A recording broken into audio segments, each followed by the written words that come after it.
Okay. And we're back. So this is what, episode 6? Yeah, I think it was 6. Yeah. Okay. So, what do you want to talk about? What do you want to talk about this time? I have something that I want to talk about actually. So I've been waiting for a trailer. Well, weirdly enough, I've been waiting for a movie, but the trailer for it finally came out, and I heard about this film about 10 months ago, and the trailer dropped like 3 days ago. It's a film called Knives Out, and it's a murder mystery written and directed by Ryan Johnson, who famously, or more so infamously, wrote and directed Star Wars Episode 8, The Last Jedi. And since this is the internet, the reactions to the trailer were nothing but civil and kind. And no, okay, who am I kidding? The internet went nuts because the majority of the Star Wars fan base just went after the trailer for a film that isn't Star Wars and just started bashing it for no reason except that it's from that filmmaker. So, what are your thoughts on that? Nothing. Absolutely nothing. It's like, grow up! The internet is such an uncivil place. It's really, my friend says, the internet really needs a father figure who scolds them and puts them in a corner.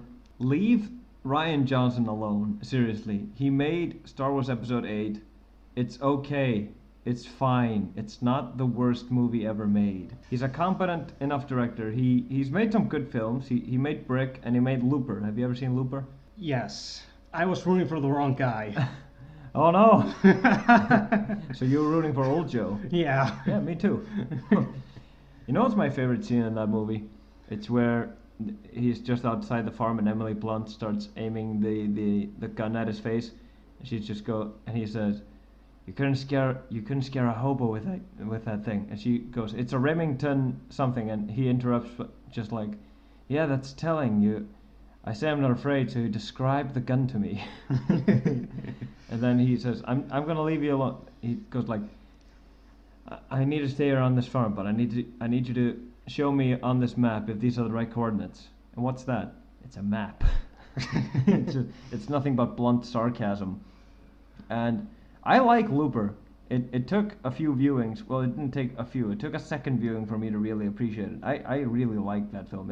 It's one of those films where a term coined by filmmaker Edgar Wright, who made Hot Fuzz, it's called popcorn logic. It's just like it makes sense until you think about it. Great. No, have you ever seen Hot Fuzz? Oh yeah. Love that movie. Yeah, it's great, but there's a scene where if you haven't seen Hot Fuzz, it's a light spoiler, but if you haven't seen Hot Fuzz, what are you doing? It's one of the greatest comedies ever made.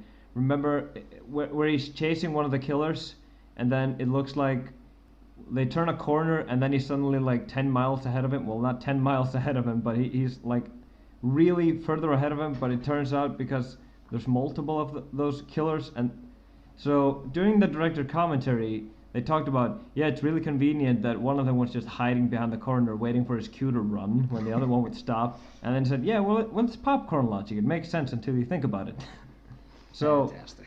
as long as it works within the context of the film, and also like when people gather for these like meetings, those cult meetings where they're all standing in a circle chanting something, it's like, how do they decide to meet up like that, like standing in a circle? Now we chant. Yeah, it's stuff like that. Looper is like popcorn logic, the movie.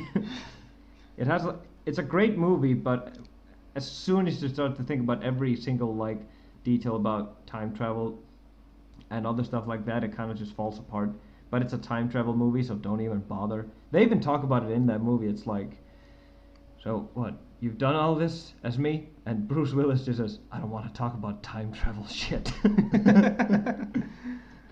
And he has a great line about time travel that he says, because if we start talking about it, we're going to be all day talking about it, making diagrams with straws. It doesn't matter. I like how the filmmaker is just saying, stop thinking about time travel. Like, you can do that with all the time travel movies, Back to the Future, Terminator, all that stuff. Once you accept time is not linear, it all works. Yeah, and also, yeah, just, it's a movie. It's not real. It doesn't always have to be logic. Well, Scanner, I think it was called Scanner. That was a pretty good movie. But, okay, so I've been looking forward to this because I like Ryan Johnson as a filmmaker. I didn't agree with all of his decisions regarding Star Wars The Last Jedi. I think some of these, it's like all of his some of his moments in Star Wars: The Last Jedi, it's like they were always like a tiny little tweak from being perfect. Did you see it? No, I didn't bother. Okay, so did you watch The Force Awakens? A little bit, I guess. Okay, do you remember how it ended? It ended with the biggest literal cliffhanger ever. Wow, I seriously don't remember any of it. Rey goes to the island of Ahch-To, and she finds Luke Skywalker, and she hands him the lightsaber. The music, that thing. The music swells, and it goes to the credits. I guess I was just so. Oh yeah, that's a movie. Yeah. So The Last Jedi starts right then and there. It's the first time a Star Wars movie doesn't do it like a big year gap or something, and so she hands Luke the lightsaber, and the music like turns a bit up, and then he just like, and he chucks the lightsaber behind his back. So people didn't like that scene because Luke just tossed that thing away. Like if you did a slight tweak on that scene, if he had dropped it or simply just put it away or handed it back to her, that would have been better because the thing was kind of played for laughs. Do you know what I mean? It's just like it feels conceptually it could work. Yeah, it could work, but him throwing the lightsaber makes perfect sense, but like comedically just tossing it behind his back without looking, that doesn't work. Maybe they just need a bit of camera work for that. Yeah, yeah, exactly. But so Knives Out is a big murder mystery. An 85-year-old man is killed on his birthday party, and it's a family reunion type thing, and you're trying to figure out which one of the family members killed him. And so that's the thing. Sounds fun. Yeah, the trailer's great. It has Chris Evans in it. It has a great cast. It has Lakeith Stanfield. It has Chris Evans, Jamie Lee Curtis of Halloween fame. It has Michael Shannon, General Zod from Man of Steel. He's a great actor. It has Don Johnston, Christopher Plummer, and the detective will be played by Daniel Craig. So it's a great cast. It's amazing, and I can't wait to see it. But if we're going to talk about the internet overreacting about something, have you heard of Black Ariel? Yeah. Yeah, thoughts? That's a thing. Sometimes I just don't get the internet. Like, and all these stupid... I don't want to drop the bomb here, but like petitions. It's like a petition to remake The Last Jedi and a petition to remake the last season of Game of Thrones. And now there's a petition to drop this actress out of the role. It's like, how many times has a petition worked? 0 times. It was even done when Michael Keaton was cast as Batman. Yeah, and wasn't there a petition or something to remove a rat? To what? Yeah, I think I showed you that once. I removed that rat from ending a movie or something. Yeah. That was the Departed. Yeah, that was a fan edit. Yeah. That was great. Yeah, I'm kind of behind that one. I agree with that one. I don't really care. It's just funny to me. Yeah, that's great. And also, like these manic internet crazes. Okay, so there's this YouTuber who, like, what are you doing with your life, man? His name is... I'm not going to say his name because that feels like I'm bullying someone. We're too little to bully anyone. Yeah, but here's the thing. He has a channel, and he's been showing people that he's been editing his own version of The Last Jedi to make it quote-unquote good. So he like made new scenes from existing material and hired people to do voiceovers, and like he cut out some roles and he added in, like there's a legacy character in that movie who dies and he doesn't in this one and stuff like that. It's just like, and he spent like 2 years doing this. Why are you wasting your life doing this? It's pathetic. Huh, so there is a future series instead of the anti-cheese stuff. Huh. Yeah, but like, it's just, I don't get it. That's some odd dedication. Yeah, it's like, there's this great quote by a really fun YouTuber called Jenny Nicholson, and she said, it's such a great quote. She says like, I don't want to butcher this quote, it's so good. But if you butcher it, come on, do it. Do something really terrible. Okay. She said like, if you obsess over something, you don't love it more, you love it sadder. And she was talking pretty much about the Star Wars fan base. I hate bashing on the Star Wars fan base, especially since I grew up with these films, and I'm a really big Star Wars fan, and I didn't like The Last Jedi upon first viewing. It took a few. I like it now. I really like Mark Hamill as Luke in it. He's great. Maybe it's just that people expect them to be S movies, but they're B movies. That's my perspective on And them. also, my best friend, I think he said it best. He said, it's because most of these people are 30 years and older.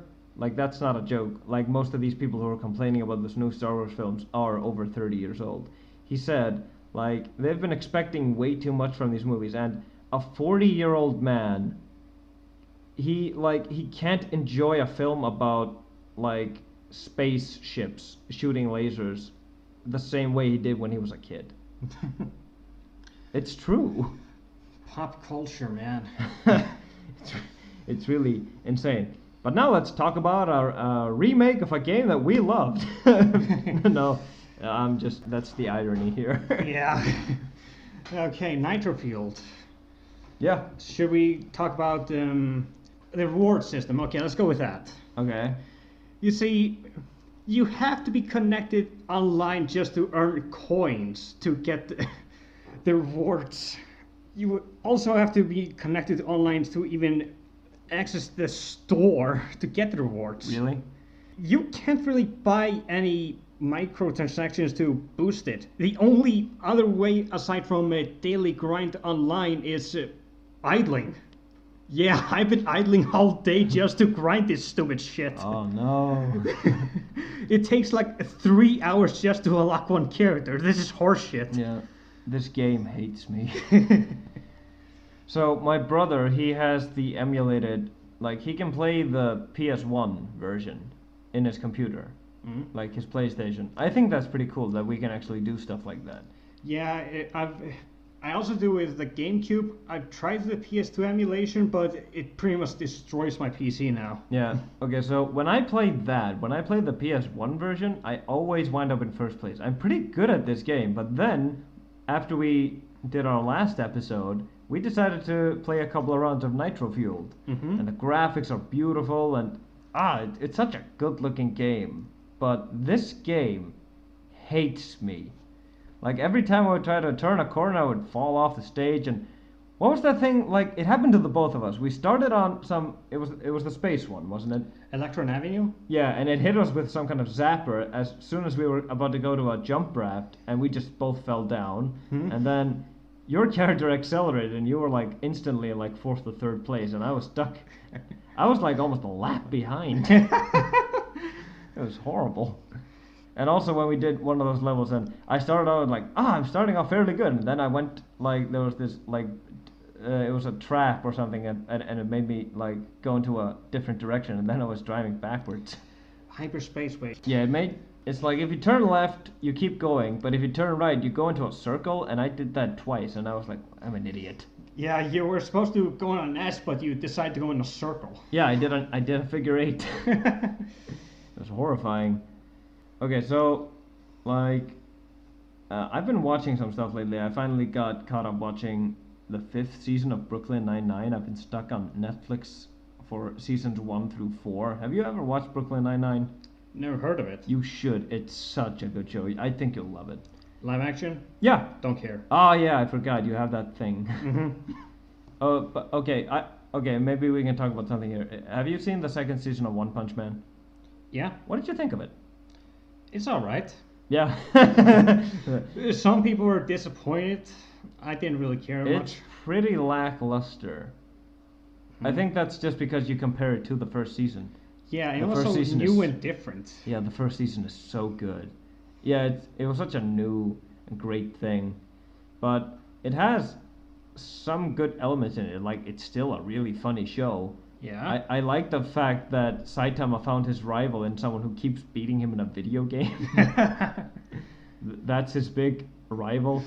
And I think my favorite joke in that whole season was that he was talking about, like, his guy said, why don't we just go to my place and play a few video games? I don't really feel like it. And then he says, I'll give you a handicap. I'll only use one finger for each hand. And he was like, no take-backs! But he kept losing. Yeah, it was one of those guys that every time that Saitama would like punch someone to death, this guy would be there when Saitama had left, and so everyone thought that he was destroying all those monsters. So he got an S rank in the hero thing, and he was called the King. But it's just a normal guy. It's like if I was suddenly in this position. But I like the fact that he's just a gamer. He doesn't really do anything. And the villain, he was kind of an oddball to me. He wasn't really, well, he was evil, but it was like a different kind of evil. He worshipped the monsters. Yeah, he liked the idea of the monsters. And there was also, Saitama enters a karate tournament, which is great. He wants to learn martial arts. And all he learns from it is just how to do cool poses. Yeah, that's his big lesson. Ah, I see. So I can take people down by doing spins. And he gets disqualified for wearing a wig. And then those monsters come and interrupt the tournament, and suddenly that's one of the greater scenes in that season when this like champion of the tournament is just being pummeled by all these monsters, and he keeps screaming for a hero to come, and then this like glorious shot of Saitama's cape shows up, and he does that thing that he did with Moomin Rider, and he goes, "You did well on your own. Let me take care of the rest." Saitama is such a fun character. Yeah. Like, I like the fact that it's kind of a commentary on when you reached a certain goal, you just kind of don't feel like doing it anymore. And that can be spoken to like a lot of different things. Specifically in games, for one. Yeah, like when you have 100% in a game or something. Or like well, in my case, that would be when I play a lot of Yu-Gi-Oh! And it just becomes boring to me after a while, and then I have to take a little pause, and then I get like heavy Yu-Gi-Oh! Fatigue, man. It's awful. And I also like that it kind of fits to bodybuilding as well, because some people have a physique in mind, and that's their goal, and as soon as they reach it, they kind of don't feel like going to the gym anymore. Ah. Well, not to an extent. Like, I used to go. Well, I go to the gym, and I'm not trying to boast myself here. But you're pretty buff. Yeah, thanks. I had to say it. No, but it was the thing. Like last year, I would go twice every day. Wow. Yeah. Now I go once, like on just weekdays, and sometimes I just go every other day. It's because I reached that kind of physique that I want to be in, and I kind of relate to Saitama on that level. You don't have that dedication, because that's why you always have to try to find a new goal to reach. Unfortunately, my goal is to look like Hugh Jackman. That's just physically impossible. My only goal with losing weight, because, well, I've been a complete huge fat ass, as you know. Wow. Yes, I had to say it. Well, I wasn't gonna. So the only way that I could get enough motivation to lose weight was to eat less. I didn't bother with the rest. Wait, so what? Intermittent fasting, or? Yeah, that's the fat thing. Yeah, that's pretty solid. I do that too. Mm-hmm. It works. Yeah, it really works. Wait, when did this become a fitness podcast? I mean, nope. We're gonna have to hit Joe Rogan up or something. No, okay. Something that you've been playing recently, or just it's been a while since we did an episode, so we probably have a lot of stuff to talk about. I guess I could talk about Persona. Okay. So, Persona 3, how should I describe this? However you feel like it. No idea. Absolutely no idea. Let's just describe the 25th hour of the day. Okay. Wait. Yeah. Okay, wait. There's a secret 25th hour when you get to depressed and lose the will to live, and you're stuck in it for 1 extra hour of the day every night. Oh wait, that's like that's a real thing. Real? Wait, no, it's not. There's not a real 25th hour. It's like what was it called? I'm gonna have to look this up. It's like it's really popular. Like here in it's really popular. No, it's not popular. What am I saying? Let's party out in the 25th hour depression. Yeah. No, it's common in like a place like Iceland, where like when the clock strikes midnight. Yeah, no, it's during the winter time when the days get darker for a longer time, so people like they feel a much heavier burden on themselves. I have a friend, and his brother is a psychiatrist. He wrote a great piece on it. He's a really cool dude. He just had twins, so I'm just gonna give him a little shout out here. So Christian, congratulations on your twins. They're beautiful.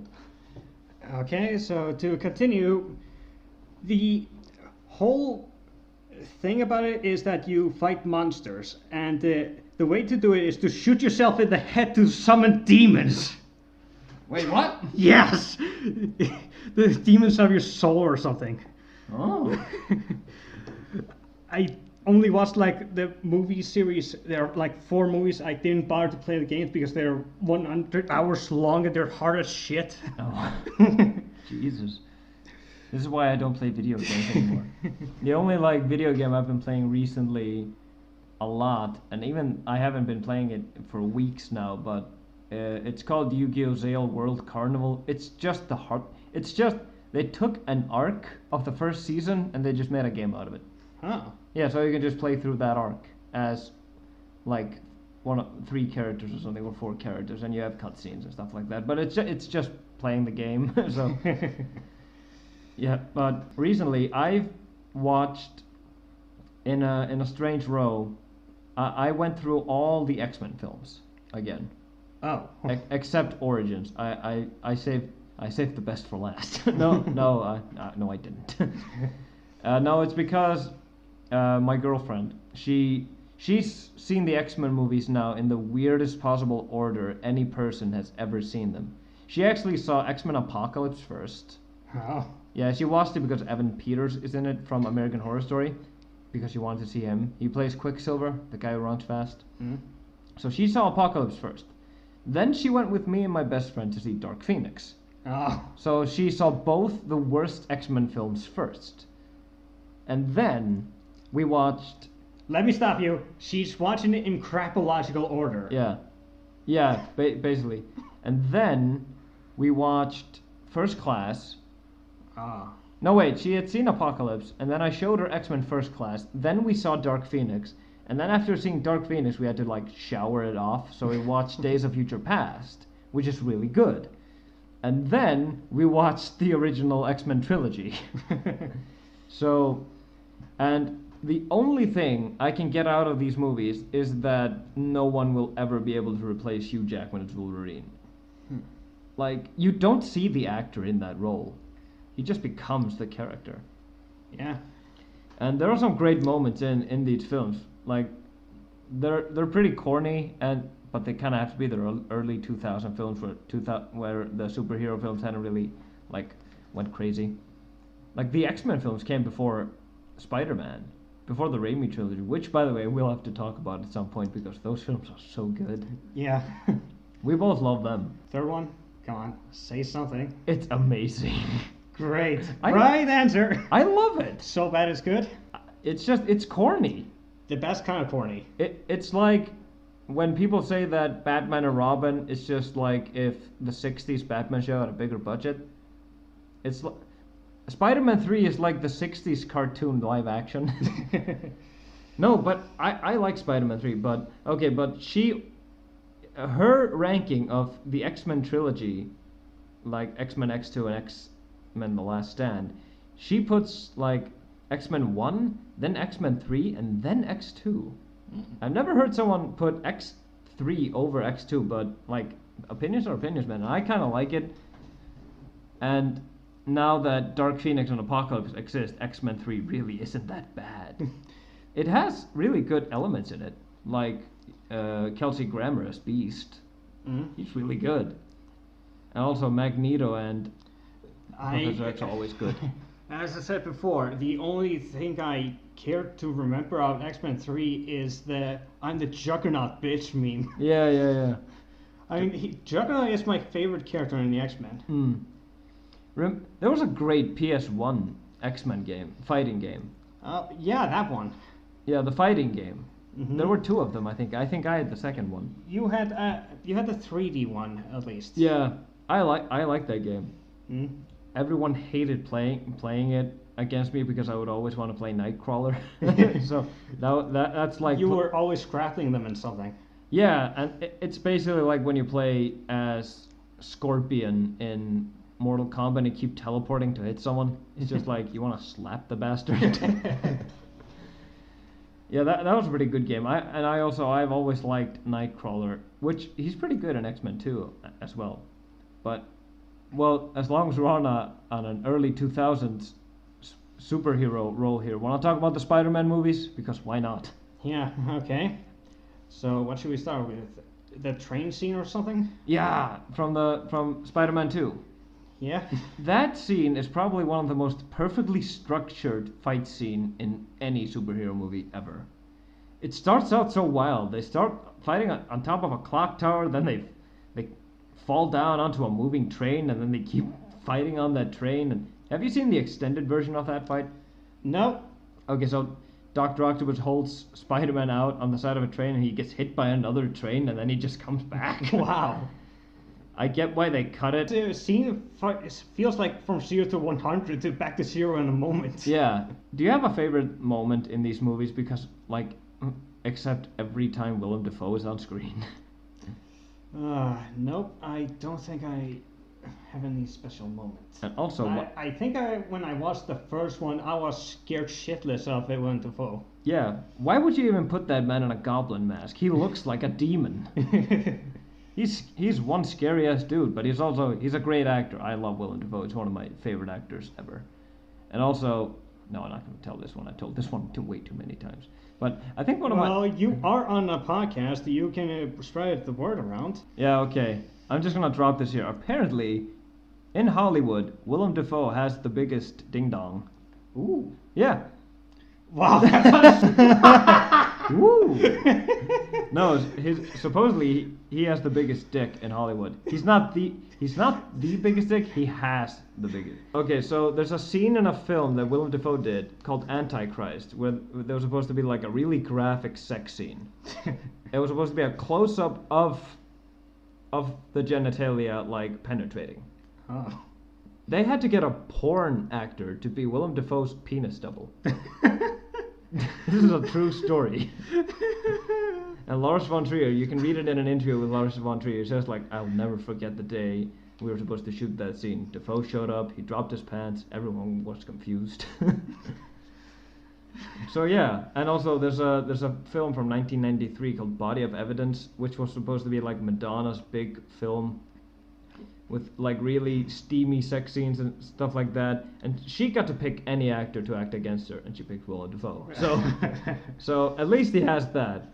He looks like a gargoyle, but no. But I think one of my favorite scenes in the first Spider-Man movie is when he's gonna take the first bite of some like pot roast or something, and Aunt May just slaps his hand. Norman, would you care to say grace? And he just looks at her, makes eye contact, and licks the food off his fingers, and then starts like sharpening the knife. It's so cartoony. Like you expect him to just attack her, like right then and there.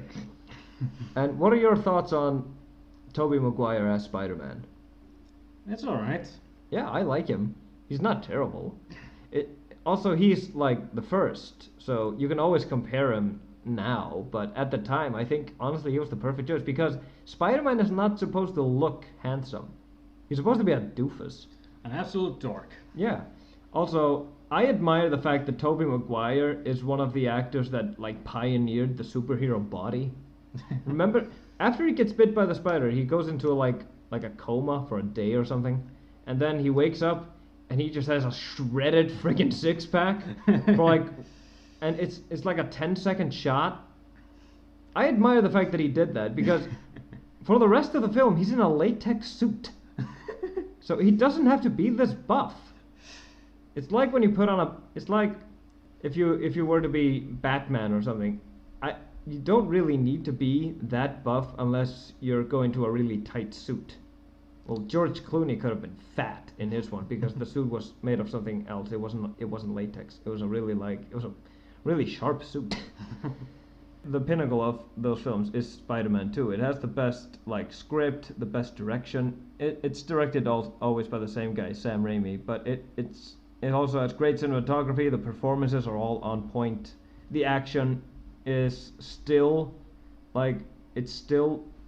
the building block for superhero action scenes because it holds up really well. There are some CGI shots that are kind of dodgy, and Alfred Molina as Doc Ock is just captivating. He's really good. But yeah, and also it's kind of like a drama. It's a superhero film. No, it's a emotional drama disguised as a superhero film because Peter Parker just has to go through hell and back as a person before he realizes he has to be Spider-Man. It was written by Alvin Sargent. He's an Academy Award-winning writer. He wrote a drama called Ordinary People, which is about a family that is suffering because one of the kids, I think, committed suicide. So yeah, get that guy to write a Spider-Man film and see what happens. Yeah, but there are some scenes in that film that I just don't believe that are in there because it's a superhero movie. But there's the scene where he tells Aunt May what happened the night that Uncle Ben died, and she doesn't get mad or anything. She just steps away from the table and walks. It's a beautiful scene. It's heartbreaking. But the scene that gets to me the most is the scene where Aunt May, played by Rosemary Harris, which, by the way, she is to Aunt May what Hugh Jackman is to Wolverine. You can't replace this woman as Aunt May. Also, she kind of reminds me of my grandmother. They kind of look identical. Well, I'm not. I haven't seen her or Aunt May recently, so I can't compare. Yeah, I'm not gonna put a picture of my grandmother here, but that's too creepy. Yeah, they looked identical. I always thought my grandmother was playing Aunt May, so that just made her extra cool to me. But it's the little speech she gives Peter, which is basically it's hinting that she knows that he's Spider-Man. Because this is at the point where Peter Parker has given up being Spider-Man, and she's talking about the kid Henry, which is their neighbor or something. And she says, I believe there's a hero in all of us, and yet you have to make choices. And then she says, even though we have to give up the thing we want the most, even our dreams, Spider-Man did that for Henry. And she's just looking at Peter, and you know she knows he's Spider-Man. She's not saying it directly, but the performances and everything, it's just if they weren't hinting at it, then I don't get why this scene was in there. But it's a beautiful scene, and it's such a beautiful scene, and I honestly don't believe that none of these actors ever got nominated for an Academy Award for these performances. I don't get why superhero films get like biased of acting nominations. Like the only one who has ever won and even nominated was Heath Ledger for the Joker in Dark Knight. And that was really well deserved. But to think that was the only one? Like Hugh Jackman didn't get nominated for Logan, and he was amazing in that film. Did you see Logan? Yeah, I think I did. It's Old Man Logan. Yeah, and way too young X-23. Yeah. Okay, so I love that film. I saw it in the theaters. I almost cried at the end. I got tears. No, wait. No, I cried. Sorry. I was trying to be manly here. I cried at that film. I think he also roared or something. Yeah. I've seen that video. Yeah, where he does the ADR. That's great. He is such an actor's actor. But, wait, what was I saying? Yeah, I have one gripe with that film. Remember he had the clone? Like there was a clone of Wolverine, the X-24? 23? No, X-23 is the daughter. Yeah, okay. The clone Wolverine was X-24. I didn't notice. Really? It's Hugh Jackman. Another Hugh Jackman? And wow. It came out 2 years ago, so your memory just must be foggy. Yeah. Okay, so it was a clone of Wolverine, and I get what they were going for, because it's supposed to be like the personification of what Wolverine would have been had he not met Xavier, but I think that should have been Sabretooth from X-Men Origins. Liev Schreiber played him. Because in X-Men Origins, as terrible as that film is, it's kind of so bad it's good. It's laughably bad, but it has some good scenes. But in in X-Men Origins Wolverine, where that fake-ass Deadpool almost killed Wolverine. Yeah, I didn't know it was Deadpool at the time. No, I don't think anyone did. He almost falls off a building, and the fake Deadpool was about to decapitate Wolverine, and then Sabretooth shoves the guy off a building, and then he teleports back, and Sabretooth grabs Wolverine before he falls, and he says, "Nobody kills you but me." That would have been, if that had been him in Logan instead of the clone, that line would have come full circle. So, yeah. So you want to do do you want to do a wrap up or something? Just one last thing. Okay, go for it. I've been watching Naruto again recently, and I've been thinking about the magic eyeballs again. Okay, I've never watched Naruto, so. Yeah, it's okay, but to get to the point, they kind of went full on insane. The Red Eyes Sharingan were pretty much simple to understand. You can see intent from others and that kind of stuff. But the other eyes, Byakugan, it's increased peripheral vision, and you can see also very far away. But then the Sharingan had to get upgraded. You could fool people by looking them into the eyes and do some trick magic to think they're being tortured or something. So that's all kinds of what, but understandable. I see. But then it comes eventually into the Rinnegan, which I still have a hard time to understand. They're the purple magic eyes. They don't really upgrade the eyes in any way at all. They just allow you to summon meteors. What? Yeah. I don't get it. Why? What do the eyes do? Why do they have to be eyes? But you've seen the show and you don't get it. Yeah. I'm the one who's not supposed to be getting it here. I'm trying. No, it just doesn't. I watched them explain the Rinnegan video 2 times. I still don't get why do they have to be eyes? Shouldn't that just be part of the ninja's power or something? No, I have a friend and he loves Naruto and his brothers-in-law. Well, no, not brothers-in-law. What am I saying? His stepbrothers. Mm-hmm. They also love Naruto, so they might be able to explain that thing. The only thing I've come close to seeing something of Naruto is I watched Naruto versus Sasuke. I think their final fight near the waterfall. Yeah, before the Shippuden arc. Yeah. It's a pretty iconic battle. Yeah, it's pretty great. Mm-hmm. And I played a Naruto PS2 game. Yeah. So that's as close as I'll ever get to Naruto, except if I ever actually... No, they sometimes showed it on Jetix, so I had to suffer through the dub. I watched the dub and sub back and forth, so I don't really care which either. Yeah. Okay, so, American Horror Story. Yeah, let's just wrap it up. Okay. So, I'm done with season 3, and last time we talked about it, I was like 2 or 3 episodes into season 3, and now I'm done with it, so I can't actually go into full detail of what actually goes on in this season, because it's so many things happen in this season. Like, a character goes blind, gets her eyesight back, blinds herself again, then gets her sight back. This happens. Multiple witches die and then resurrect. It's almost like a manga or an anime, and no one's ever truly gone. No one ever dies in Kingdom Hearts. I had to say it. So. Yeah, you're right. Okay, so in the series, Jessica Lange was the witch called the Superior, which is the head of all the witches, and there's always supposed to be a new superior with it's the high ranking.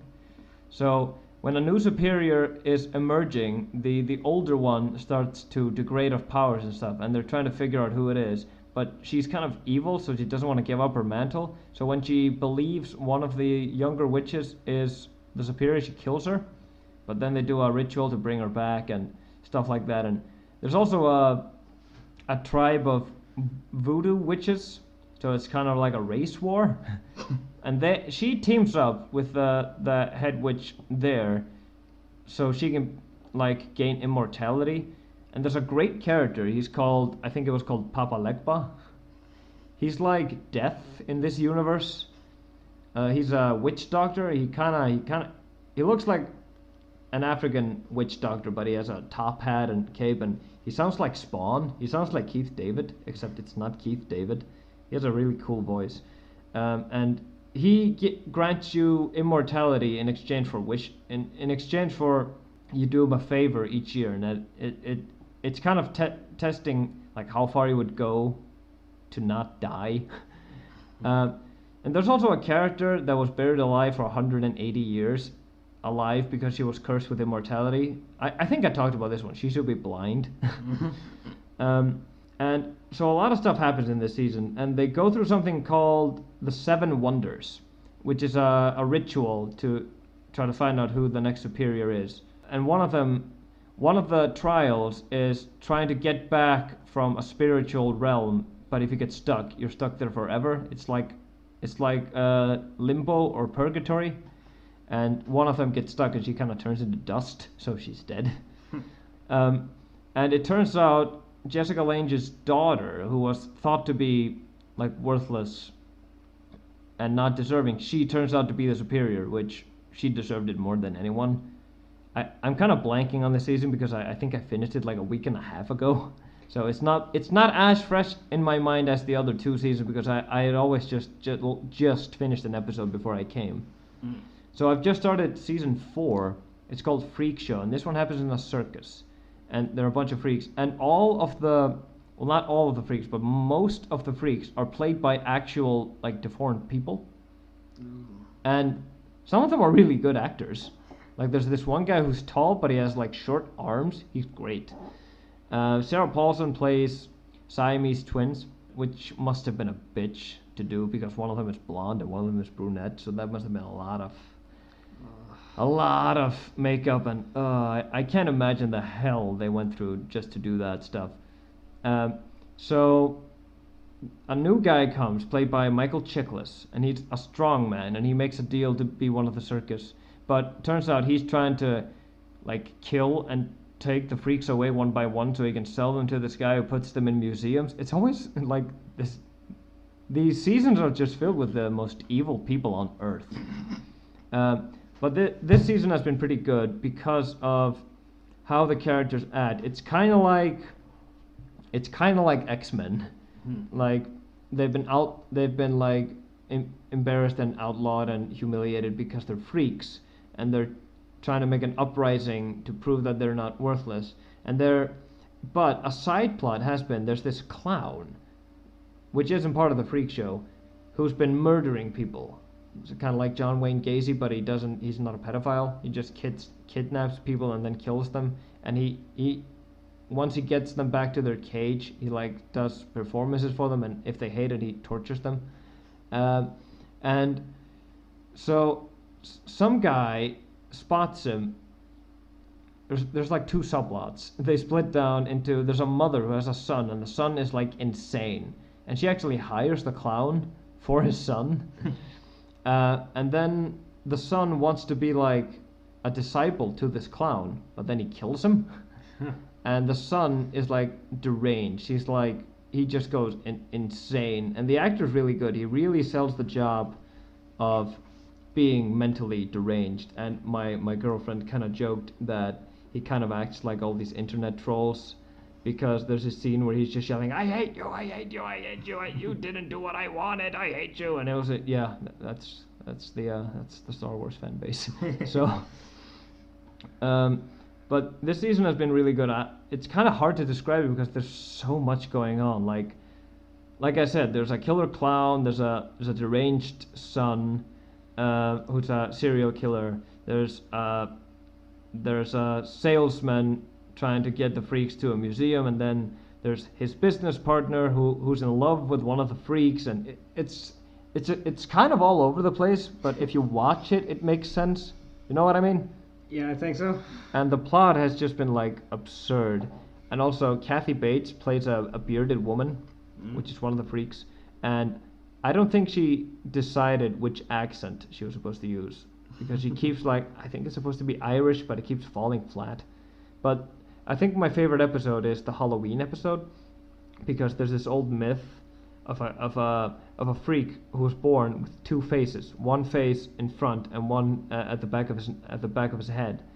And if you perform a circus act on Halloween, he comes and to claim another soul for his like hellish group. And yeah, that's a pretty great scene. They're singing this. What was the song they were singing during that? I forgot the song that they were singing when they summoned him. But he's played by Wes Bentley. He was in American Beauty, and he was the villain in the first Ghost Rider movie. he he's pretty good in that. But again, I don't think he could decide which accent to use either. But I like the mythology of like this little ghost story of circus freaks. I kind of like that. That added a lot to the lore. But there was this weird moment, and I'm not bashing the show for this. I just think it's weird because this is an anthology series, so we have multiple actors returning to play different roles than they played in the previous seasons. But then, in this season, there's a character called Pepper. She was a really pivotal character in season 2. She was in the asylum. So this is kind of like her backstory, but remember that the two evil nuns? Yeah, the head nun, she's played by the same actress who's now playing the woman who's running the circus. You know what I mean? I know it's supposed to be different characters, but the fact that they have the same face. And also Sarah Paulson was in the asylum, and she's the Siamese twins, and Evan Peters was the alien guy, and he's like a guy who has lobster hands. Not actual lobster hands, his fingers are stuck like in the shape of a lobster. So when you suddenly cut to like Massachusetts, 1964, and they're putting Pepper in an asylum and she's being wrongfully accused, you realize that season 4 and season 2 are supposed to be happening in the same universe. So are you telling me that every single one of these people like has a doppelganger? Like that really, like it was I get that it's kind of a fan service thing, but it completely threw me out of it. So I'm not bashing it anything. It was a kind of a neat twist to it, but again, it really like it's like when you're watching a great movie in the theater and you're really starting to get into it, and then it cuts to a break, yeah. and reality kind of kicks in. You know what I mean? And then you have to get back into the film.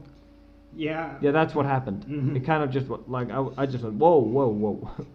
And for another tangent, which is completely unrelated. Okay, go for it. I was a fan of Psychopaths. It's kind of crime stuff. You could aim your gun at criminals, and if they're evil enough, you can kill them in one shot. And stuff like that. Well, some people are so evil that the guns don't recognize them. Wait, that's a plot hole. Yeah, I don't know why. What is this? But that's a definition of a plot hole. There's so much just are immune to the guns for some odd reason, because there's kind of a spoiler for the ending of season 1, which explains it. Okay, I might as well say it now. I know I really explained this poorly, but that's the only way I can explain it. But in the second season, there was one guy who raised a kid. The boy was stabbing puppies, and the father was praising him for it. Good job, little Timmy. Here, have another puppy. Go on, stab him for me. Maybe it was a Nintendo. That's not fair enough. It's just that moment when I watched it, it was kind of absurd that I could take it, but when I saw that stabbing puppy scene, I just lost it and laughed. It was just too weird for me. Yeah, that's kind of weird that it's supposed to kill evil people, but then some people are just too evil. That's pretty dumb. That's kind of crazy dumb. It's enjoyable in that way. Yeah, I've always wanted to check out that show. I just might now.